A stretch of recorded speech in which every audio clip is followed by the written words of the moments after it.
नमस्कार। मेरा नाम भाऊ तोरसेकर। आप देख रहे हैं प्रतिवाद।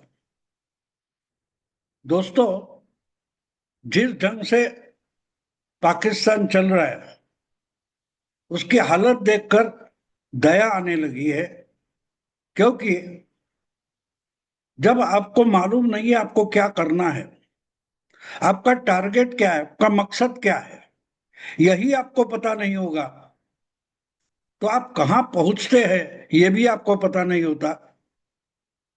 जब आप घर से निकलते कहीं जाने के लिए नहीं, मार्केट जाएंगे, बाजार जाएंगे, ऑफिस जाएंगे, स्कूल जाएंगे, जहां कहीं जाना है वहां के लिए आप निकल पड़ते हैं तो शायद आप वहां नहीं पहुंचे, लेकिन यानी समय पर नहीं पहुंचे, लेकिन उसी रास्ते पर तो चलते पड़ते हैं, कम से कम बाजार की तरफ हो, स्कूल की तरफ हो, निकल तो पड़ते हैं ना। लेकिन आपको अगर पता नहीं कि आपको जाना कहाँ है, स्कूल जाना है, बाजार जाना है, ऑफिस जाना है, किसी रिश्तेदार के घर जाना है, अगर आपको इसका ही पता नहीं है तो आप निकल पड़ते हैं, चलते रहते हैं, लेकिन कहाँ पहुंचते नहीं, कहीं भी पहुंचते नहीं। और बहुत पाकिस्तान की हालत बिल्कुल ऐसी हो गई है। 70-80 साल होने को आए, ये देश कहीं पहुंचा नहीं है, ये आवाम कहीं पहुंची नहीं है। बस भारत को गाली देना, भारत को दुश्मन मानना, इस पर ही जी रहे हैं। लेकिन अपने लिए इन्होंने कुछ किया नहीं। और जब जरूरत पड़ती है, परीक्षा की, कसौटी की घड़ी आती है, तो यहां वहां भागने लगते, दूसरे से कुछ उधार चीजें मांगेंगे। तो बिल्कुल यही हालत बांग्लादेश की भी हो गई। और जब आप जरूरतमंद होते, आप लाचार होते, तो सामने वाला कोई भी आपका फायदा उठाएगा, गैर मतलब का भी फायदा उठाएगा, क्योंकि आप लाचार होते हैं, आपके पास चॉइस नहीं होता।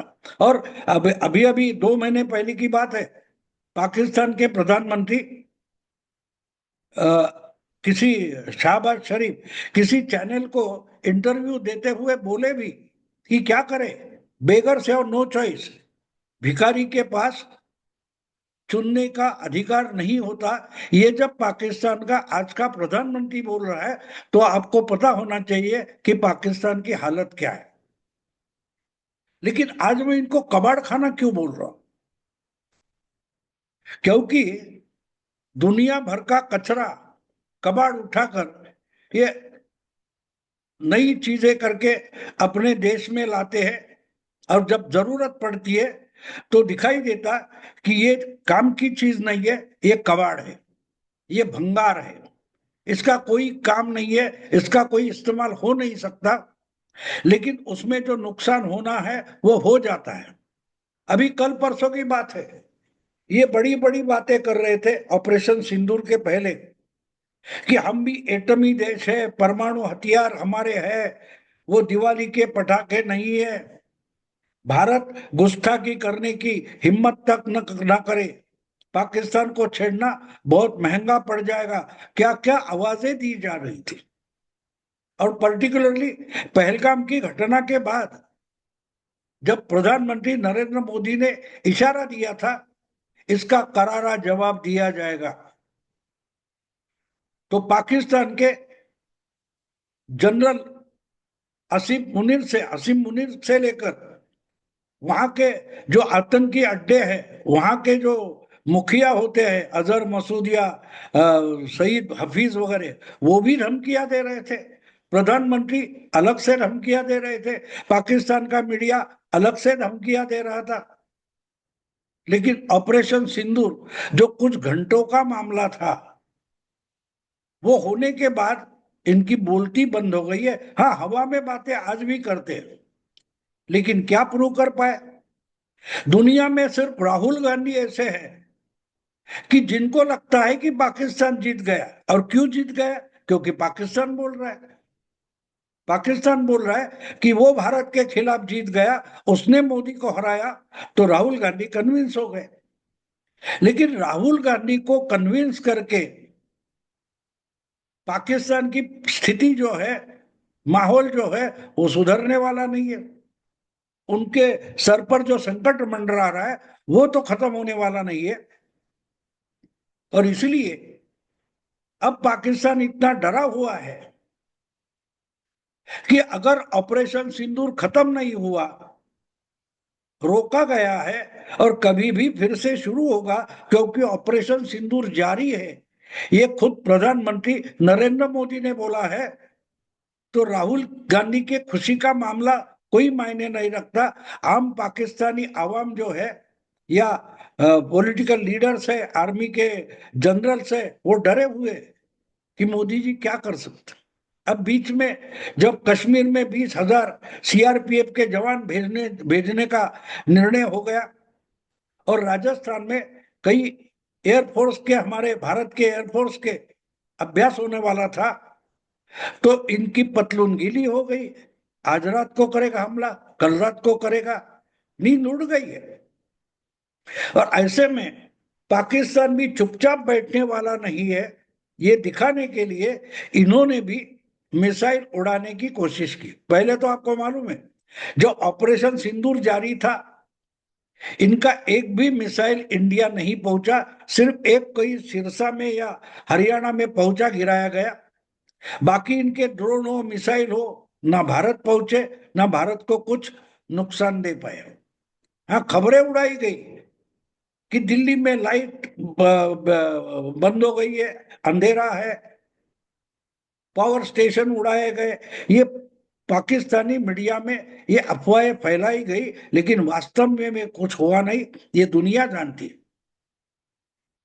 तो फिर अगर भारत जम्मू कश्मीर में 20,000 जवान भेज रहा है और राजस्थान में एयरफोर्स का ट्रायल कर रहा है, तो डरे हुए है कि कुछ तो होने वाला है। इसका और एक कारण है कि भारत ने एक नोटम जिसको बोलते, एक ऑर्डर जारी की है कि भाई ये 4 दिन है कि बॉर्डर के आसपास कोई प्रवासी जहाज ना जाए।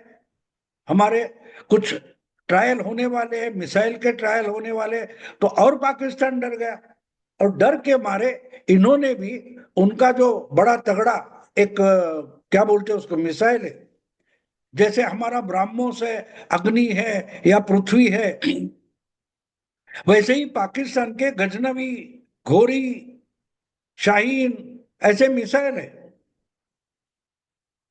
उसमें से शाहीन मिसाइल छोड़ा गया, ट्रायल के लिए छोड़ा गया, और ट्रायल होने वाली थी तो शायद वो जाकर अरबी समुंदर में गिरेगा, ये अंदाजा था। लेकिन ये गिरा कहाँ? पाकिस्तान में ही गिरा। पाकिस्तान का इलाका जो है आज वॉर में अटका हुआ है, जिसको बलूचिस्तान कहा जाता है। उस बलूचिस्तान के इलाके में इन्होंने दागा हुआ मिसाइल उनके ही जमीन पर गिरा। नुकसान ज्यादा नहीं हुआ, ट्रायल थी, शायद उसमें कोई वॉरहेड वगैरह नहीं होगा। लेकिन ये इस ढंग से मिसाइल छोड़ते हैं कि वो अपने ही सर पर आकर गिरे, जिसको हमारे भारतीय भाषा में कपाल मोक्ष बोलते हैं, मराठी में कपाल मोक्ष बोलते हैं, कि अपने ही सर पर कुछ गिरे और अपना ही सर टूट जाए। इस ढंग से अगर पाकिस्तानी आर्मी मिसाइल का मारा करेगी तो और क्या होने वाला है। 2022 में हम भारत से एक गलती से ब्रह्मोस मिसाइल छूटा था और पाकिस्तान के मियां चिन्नू इलाके में गिरा था। तो इन्होंने हमें सिखाने की कोशिश की थी, मिसाइल छोड़ते हो, इस्तेमाल करते हो, बनाते हो, तो जरा दिमाग लगाओ। ये पाकिस्तान हमको सिखा रहा था, और आज उनका ही मिसाइल अचानक से छूट, यानी पूरी तैयारी कर कर छोड़ा गया, लेकिन गिरा पाकिस्तान में ही गिरा। हमने तो ट्रायल करने के लिए छोड़ा था कि पाकिस्तान की जो एयर डिफेंस सिस्टम है वो कितनी अलर्ट है। तो अलर्ट नहीं है, ये तो हमें उस वक्त 2022 में पता चला था। लेकिन ये अगर छोड़ते हैं तो अगर इनके ही इलाके में गिरता है, और कहाँ गिरा है, बलूचिस्तान में जो डेरा इस्माइल गाजी करके इलाका है, जहां इनके परमाणु ट्रायल के और परमाणु भट्टी के जगह है, वहां से कुछ 500-600 मीटर पर ये इनका ही शाहीन गिरा और लोगों में भगदड़ मच गई। अभी पहले से ही बलूचिस्तान में बलूची बागी और पाकिस्तानी आर्मी में लड़ाइयां चल रही हो, और इसमें अगर ऐसा कुछ होता है तो और भगदड़ मचेगी। तो सबसे पहले इन्होंने क्या किया कि पूरे पाकिस्तान में इंटरनेट बंद कर दिया, क्योंकि इसकी खबर बाहर नहीं जानी चाहिए। लेकिन आज बात यह है कि आप इंटरनेट एक दिन बंद करोगे, लेकिन लोगों के, हजारों लोगों के हाथ में जो कैमरा वाले स्मार्टफोन है, उस पर तो फोटो तो निकाला जाएगा, वीडियो तो बनाया जाएगा। वो भले 4 दिन के बाद इंटरनेट पर जाएगा, लेकिन बनाया तो जाएगा ना, वो तो नहीं रोका जा सकता। तो ये मामला दुनिया के सामने आ गया। अब ये गिरा क्यों, ये भी समझना चाहिए। जो शाहीन शाहीन या गजनवी घौरी ये नाम देकर पाकिस्तान ने मिसाइल बनाए, वो उनकी अपनी टेक्नोलॉजी तो कुछ है ही नहीं। ये टेक्नोलॉजी भी भंगार में लाई हुई, उधारी की लाई हुई और आउटडेटेड टेक्नोलॉजी। पाकिस्तान से भंगार उठा कर लाओ और फिर चाइना से भंगार उठा के लेके आओ और यहां असेंबल करो और बोलो हमने बनाया। कबाड़ वाला आता है ना आपके घर में, पुराना फर्नीचर पुराना सामान उठा के लेके जाता है और आपसे कम पैसे में खरीदता है, और उसमें कुछ जुगाड़ करके ज्यादा कीमत पर बेच देता है। और जब तक बेचा नहीं जाएगा, उस वहां तक उसके गोडाउन में कबाड़ खाने में पड़ा रहता है, उसका कोई यूज नहीं होता। लेकिन आप खरीद लो जाओ तो बोलेगा ये कितना महंगा है, ये कितना अच्छा है, वगैरह वगैरह बोलते हैं। तो पाकिस्तान के लिए चाइना में जो पुराना माल पड़ा हुआ है, मिसाइल हो, टैंक हो या बंदूकें हो, वो चाइना का जो पुराना भंगार माल है वो चाइना इनको देता है। और इनके पास तो पैसे नहीं है, ना भी नहीं बोल सकते, क्योंकि रोक पैसा देकर, रोकड़ा देकर खरीद नहीं सकते। तो भाई आज उधारी का दे दो, पैसा बाद में दे देंगे। और चाइना भी मानता है और जानता है कि इनके पास पैसा नहीं, ये भिखारी है, ये पैसा क्या देने वाले हैं। तो इनको तो नया माल देने की जरूरत नहीं है, अपने पास जो भंगार पड़ा हुआ है चलो उसको भेज दो। तो ऐसे मिसाइल, उसको नाम कुछ भी दो, शाहीन दे दो या गौरी दे दो, ये इन्होंने बनाए नहीं है। जो चाइना में पड़े हुए आउटडेटेड, जिसकी एक्सपायरी डेट हो चुकी है, ऐसा जो माल चाइना में पड़ा हुआ था वो उठा कर लाए और अपने वर्कशॉप में फिर से असेंबल किया और बोल रहे हमने बनाया। उसको कलर लगा दिया और नया नया हो गया। तो बात यह है कि ये कबाड़ जो चाइना से लाया गया था, वो जुगाड़ जो करके बनाया, वो भी कैसे उड़ाना है, उसके कंट्रोल क्या है, उसमें सावधानता कहां बरतनी है, इसका तक पता नहीं, और उड़ा दिया और अपने ही सर पर आकर गिर गया। जो बात यहां पाकिस्तान की है, बिल्कुल वही बात पुराने पाकिस्तान यानी आज के बांग्लादेश की है। पुराना ईस्ट पाकिस्तान था, अभी 50 साल से उसको अलग देश बनाया गया, उसको बांग्लादेश बोलते, लेकिन वो पुराना पाकिस्तान है। वो भी चाइना के साथ अमेरिका के पास भीख मांगने जाने वाला एक कंगलास्तान है, कंगला देश है, कंगाल देश है। वो भी रोकड़ा देकर कुछ खरीद नहीं सकता। तो ठीक है, चाइना के पास पड़ा हुआ भंगार है, वही उठा कर लाते हैं, उसका जरा रंग रोगन करते हैं, नया बना देते हैं, देखो हमारे पास भी एयरफोर्स है, ये दिखाएंगे। ऐसा ही एक जो चाइना से लाया हुआ एयरफोर्स का हवाई जहाज था बांग्लादेश में, वो अचानक से बिगड़ गया और एक मेडिकल कॉलेज में, मेडिकल कॉलेज क्या, मेडिकल स्टूडेंट का जो हॉस्टल है वहां घुस गया और बड़ी आग लगी। कुछ 15, 20, 25 लोग मर गए, 70, 80 लोग जख्मी हो गए। लेकिन गिरा क्यों, गिरा कैसे? अगर भंगारी उठाकर लाए हो और अपने देश में बड़ी आधुनिक चीजें हैं ये दिखाने की कोशिश करोगे तो अपने ही देश को एक कबाड़ खाना बना देते हो। जैसे कबाड़ वाला जो होता है, भंगार वाला जो होता है, वो घर घर से पुरानी चीजें उठाकर लाता है, थोड़ा रंग रोगन करता है, पॉलिश करता है, और जैसा नया है ऐसे शोकेस में रखता है। बिल्कुल यही हालत आज पाकिस्तान के आर्मी की और हर इंडस्ट्री की है। दूसरे देशों से सेकंड हैंड माल उठाना, लाकर असेंबल करना और अपना कारखाना, अपनी टेक्नोलॉजी करके बताना, ये जो मामला है, इसी कारण से ये दोनों देश जो चाइना और अमेरिका ने फेंके हुए टुकड़ों पर जीते हैं, उनकी हालत आज कबाड़ खाने जैसी हो गई है। खाने को आटा नहीं है, लेकिन बातें लंबी लंबी करते रहते हैं।